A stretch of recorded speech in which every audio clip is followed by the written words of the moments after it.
kejahatan seksual terhadap anak telah saya nyatakan sebagai kejahatan luar biasa.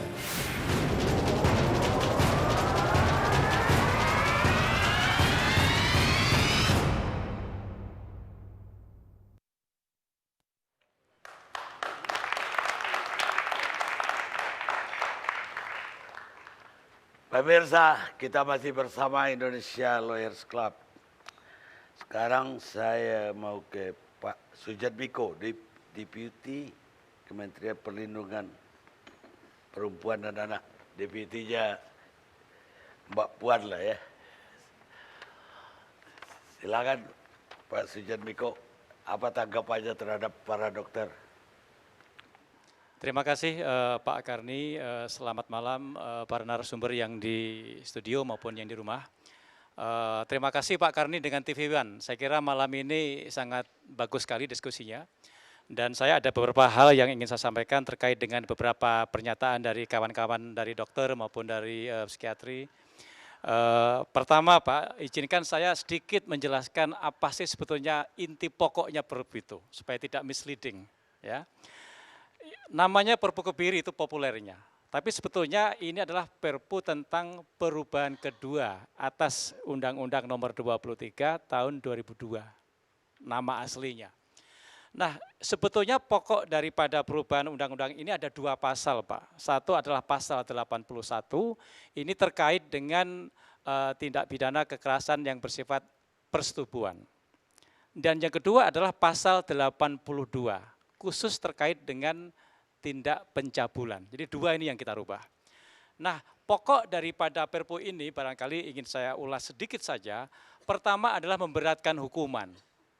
Pertama, bagi pelaku dikenakan hukuman 5 tahun minimal, maksimal 15 tahun, plus denda 5 miliar. Ini masih tetap seperti Undang-Undang tahun 2002, Pak.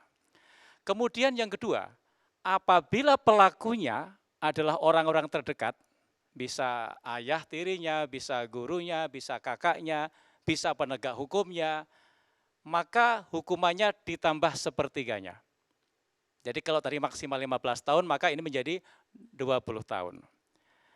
Berikutnya Pak, apabila tindakan itu mengakibatkan korban, misalnya mengalami trauma yang luar biasa, atau mengalami gangguan reproduksinya, atau korbannya sampai meninggal atau gila, ya. Nah, disinilah hukuman yang dijatuhkan adalah hukuman mati seumur hidup. Ya, ada beberapa klasifikasi di situ, ya. Selain itu, ya, ada juga tadi disebutkan oleh Pak Menteri Kumham tadi, ada hukuman tambahan. Pertama adalah mengumumkan identitas pelaku. Kedua adalah suntik kimia yang tadi kita bahas. Ketiga adalah memasang deteksi elektronik. Keempat adalah rehabilitasi, tadi belum dibicarakan. Salah satunya proses rehabilitasi nanti. Kapan hukuman tambahan diberikan, itu bukan saat di penjara. Hukuman itu diberikan setelah pelaku menjalani hukuman pokok. Ya. Artinya apa? Apabila nanti hukum vonisnya itu adalah misalnya hukuman mati, ya maka tidak perlu lagi kebiri. Ya. Apabila nanti hukumannya seumur hidup, juga tidak perlu kebiri. Karena di sini dikatakan diberikan setelah melakukan hukuman pokok. Ini perlu kita jelaskan dulu. Yang penting juga, hukuman tambahan ini tidak berlaku bagi pelaku anak. Nah, tidak semua orang tahu. Jadi kalau dia masih di bawah 18 tahun, ini tidak berlaku. Berapa lama hukuman suntikan kebiri dilakukan? Maksimum 2 tahun. Jadi tidak selamanya. Apalagi tadi Bapak-bapak dokter menjelaskan bahwa saat suntikan itu berhenti, maka dia kembali fungsi seksualnya. Jadi artinya kami melihat tidak permanen di sini. Jadi menurut saya pelanggaran HAM di sini boleh. Ya. Jadi ini pertama yang ingin kami sampaikan mengenai itu. Kedua, kami menghargai pendapat Bapak-bapak dokter. Dan Bapak-bapak, ini bukan baru bagi saya. Ya, Perpu ini pertama didraft oleh Kementerian Pemberdayaan Perempuan dan Perlindungan Anak. Ini dilakukan setelah Presiden menginstruksikan Oktober tahun lalu. Oktober tahun lalu, 2015. Ya, setelah melihat banyak sekali pro dan kontra, beralihlah ke Kementerian Koordinator Bidang Pembangunan Manusia dan Kebudayaan semenjak Januari. Di situ kami mengetahui beberapa masukan dari kawan-kawan dokter, dari LSM semuanya kami tampung dan kami telah lakukan uji publik. Dan semua itu telah kami sampaikan kepada Menteri dan Presiden. Semua plus minus keberatan apapun pendapat Bapak sudah masuk ke Presiden. Ya, jadi artinya proses itu sudah transparan. Yang ketiga Pak, dengan segala hormat kami kepada rekan-rekan dari kedokteran dan dari HAM, saya ingin menekankan di sini bahwa kita perlu mencari jalan yang terbaik. Tadi terakhir sudah ada beberapa pernyataan dari Pak Hubertus, perlu cari jalan terbaik. Untuk apa Pak? Demi untuk melindungi anak-anak kita Pak. Nah, saya ingin mengarahkan ini, jangan semuanya berbicara khusus untuk pelaku Pak. Ratusan orang, ribuan orang, dibanding dengan anak-anak Indonesia yang jumlahnya 33% dari seluruh penduduk Indonesia. 75 juta Pak. Dan ini masa depan bangsa Indonesia. Jadi siapa yang melindungi kalau tidak kita Pak? Itulah pemerintah hadir, itulah Bapak Presiden membuat keputusan ini adalah kejahatan luar biasa. Kita ingin anak-anak kita dilindungi, kita ingin perempuan Indonesia dilindungi. Setuju enggak? Jadi kami ingin mendengar saat perempuan di mana-mana dilecehkan, perempuan diperkosa di mana-mana rame-rame, sadis. Saya ingin dengar itu. Siapa yang membela hak asasinya? Para korban ini Pak. Saya kurang mendengar itu. Tetapi saat pemerintah mengeluarkan sebuah perpu yang dimaksudkan untuk melindungi para korban, anak-anak kita, perempuan kita, masa depan Indonesia, kenapa kita harus terus berwacana?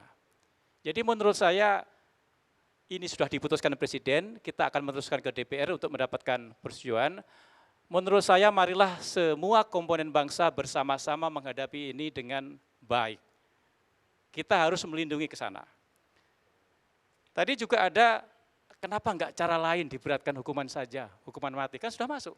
Hukuman mati masuk di situ, seumur hidup masuk di situ.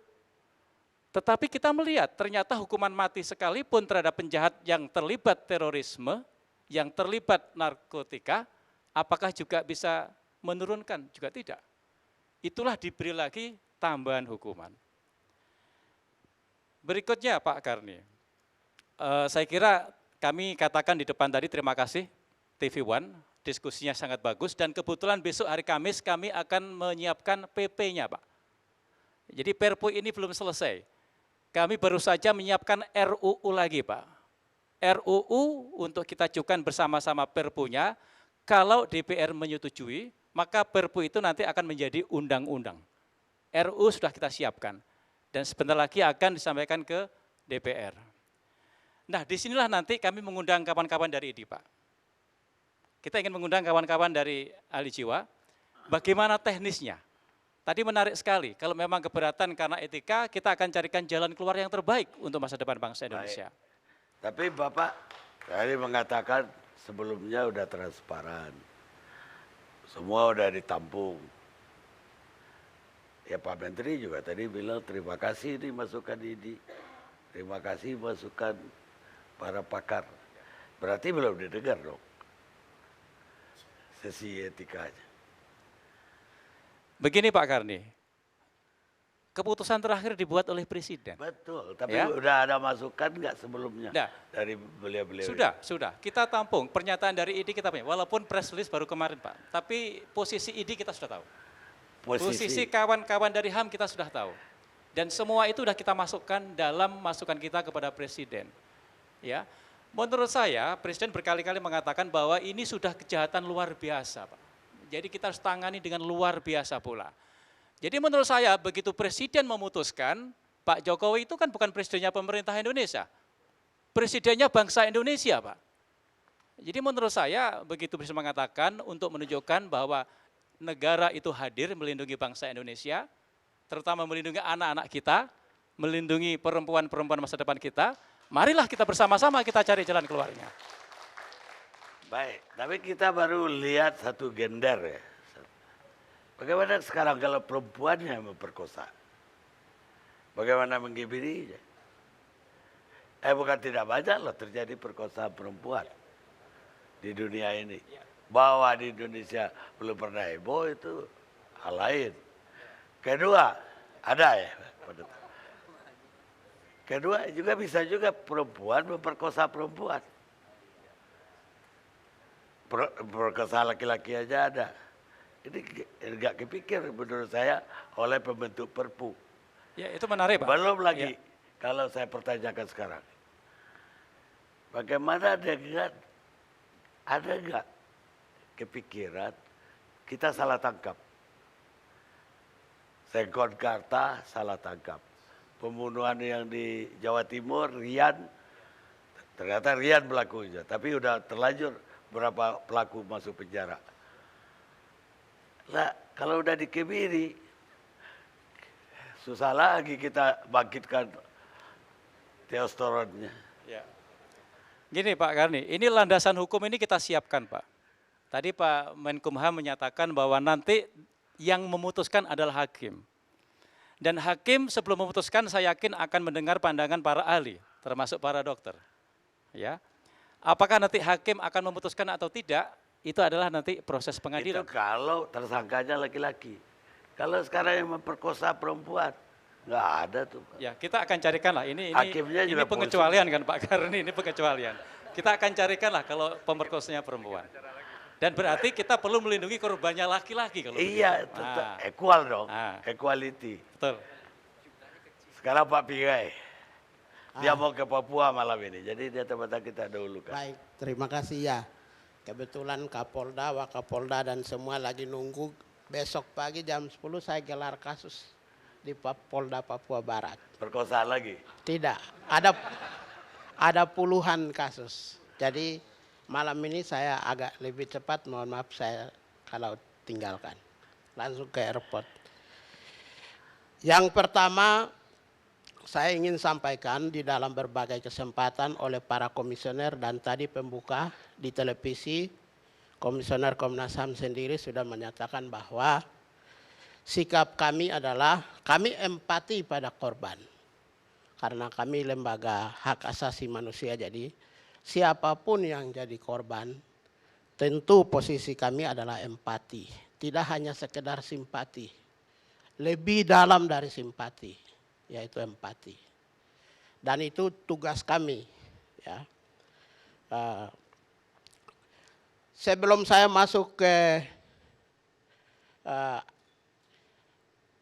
aspek yang sesungguhnya dari perspektif kami, ada beberapa pernyataan oleh Presiden, Menteri, dan Saudara Deputi ya, yang ingin saya sampaikan. Saya klarifikasi beberapa pernyataan politik yang sangat berbahaya bagi bangsa menurut saya.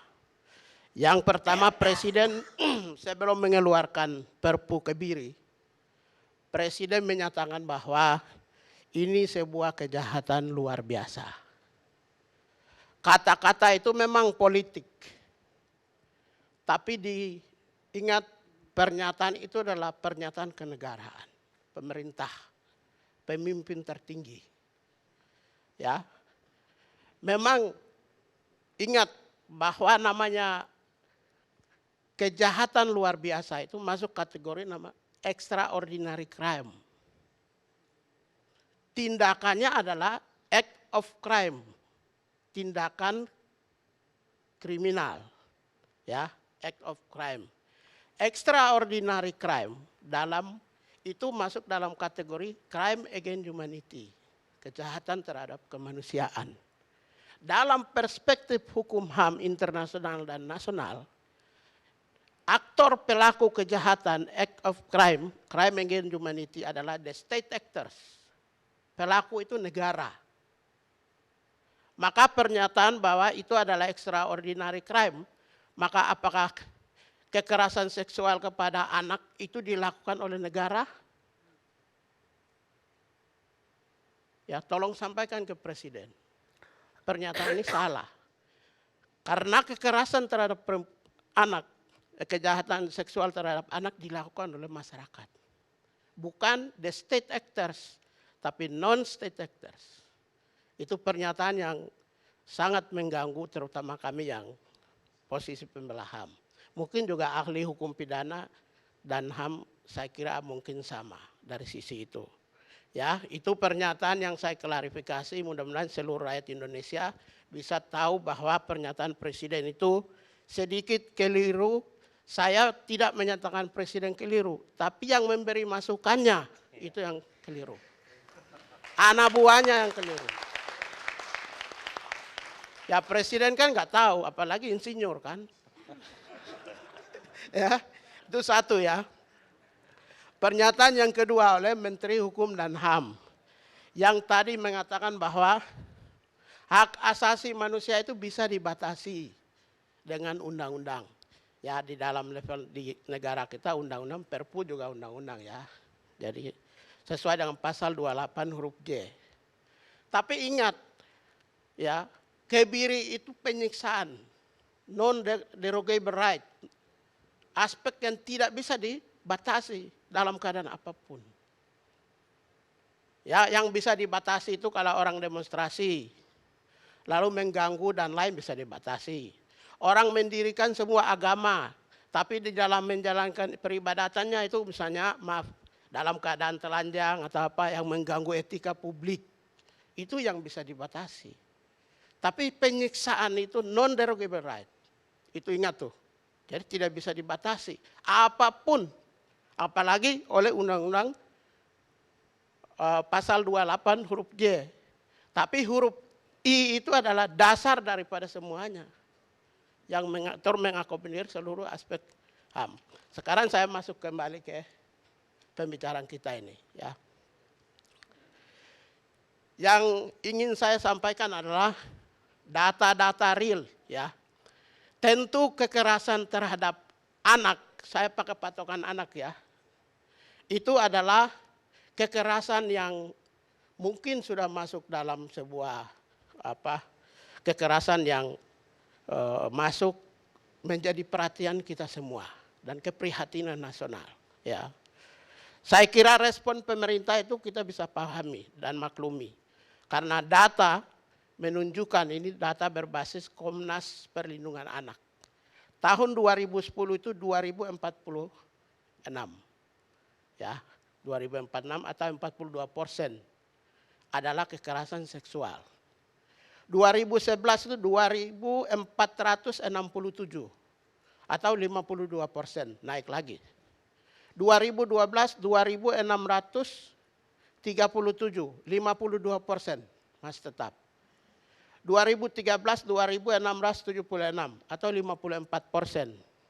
2014 2737, 52%.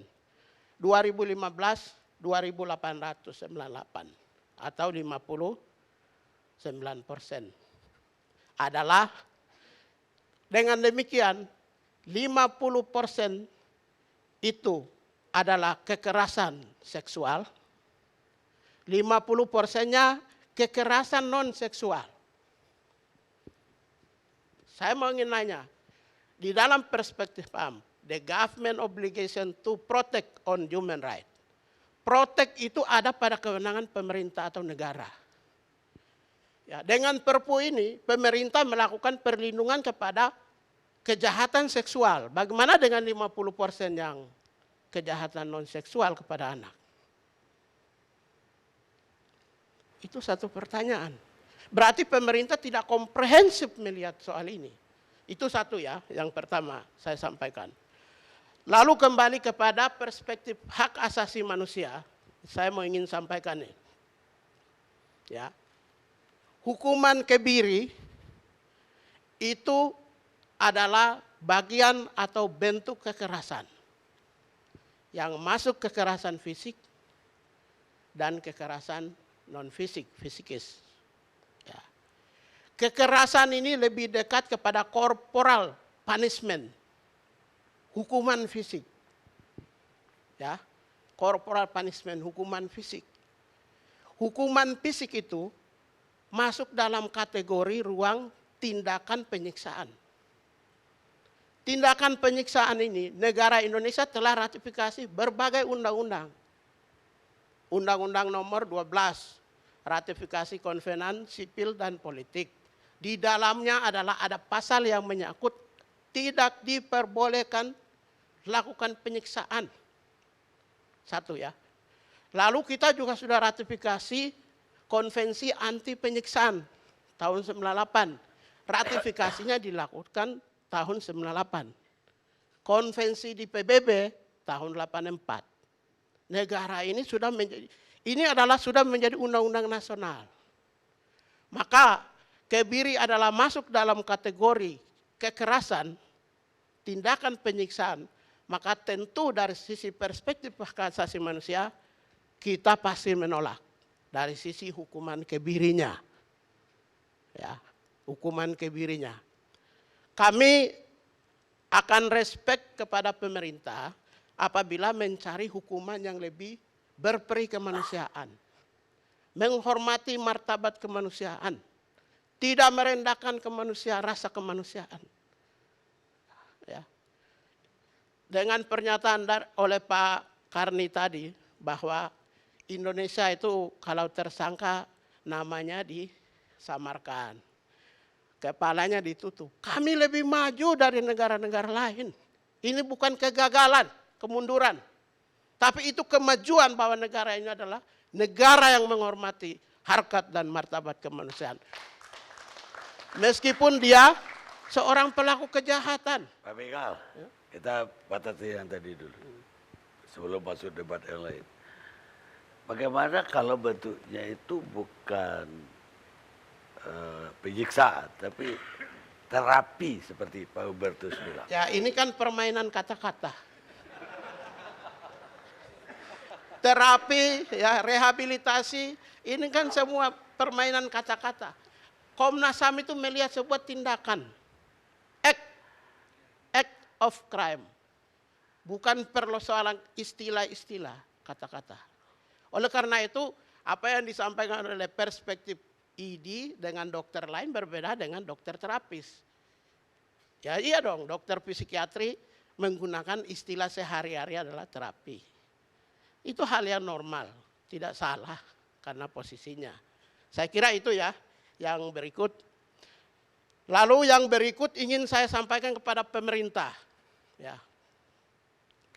Hukuman yang berorientasi pada kejahatan.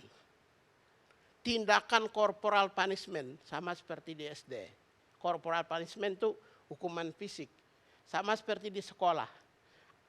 Nah, corporal punishment pengertiannya adalah orang itu diberikan hukuman fisik supaya anak itu disiplin. Orang itu dia disiplin kembali. Pengertian corporal punishment-nya begitu. Ya. Hukuman yang berorientasi pada kekerasan fisik dalam konteks yang lebih besar ini, itu berorientasi pada efek jerah, itu hanya bisa diterapkan negara-negara yang lemah, Pak. Negara yang berorientasi hukuman yang keras, kejam, itu negara itu lemah. Lemah membangun bangsanya. Saya mau ingin sampaikan nih, jujur aja, tahun 2014 ada instruksi Presiden nomor 5 2014 kepada para menteri, Menteri Perlindungan Anak, Menteri Sosial, Menteri Kesehatan, Menteri Pendidikan, diinstruksikan gubernur, wali kota, bupati, supaya apa? Tugas masing-masing. Menteri Sosial merehabilitasi, Menteri Kesehatan memberikan mengantisipasi bahaya penyakit.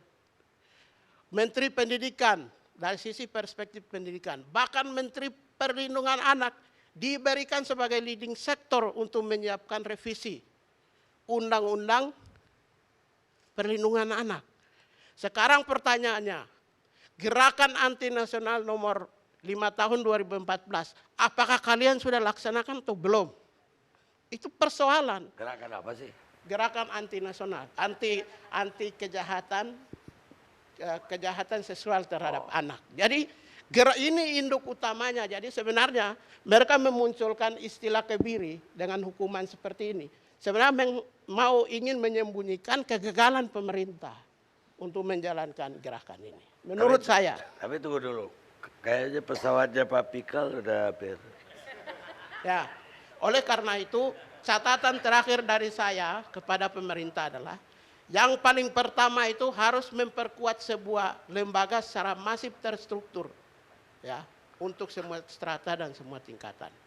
Yang kedua, pemantapan dan penguatan regulasi secara baik, profesional, bermartabat, berperi kemanusiaan. Ya, itu yang ketiga. Kami juga belum pernah melihat potret dan postur anggaran yang implementatif dan akuntabel. Harus dilakukan oleh semua kementerian. Jangan sampai spot-spot untuk penanganan anak itu tersebar di kementerian-kementerian lain sehingga ukurannya itu tidak bisa terukur, tidak bisa akuntabel.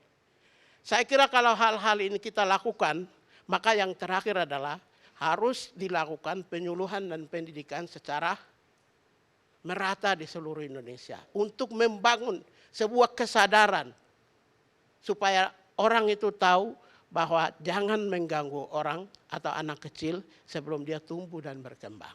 Saya kira itu catatan yang dari saya, bahwa kesimpulan dari saya bahwa ini pemerintah harus menjalankan betul-betul gerakan anti nasional itu.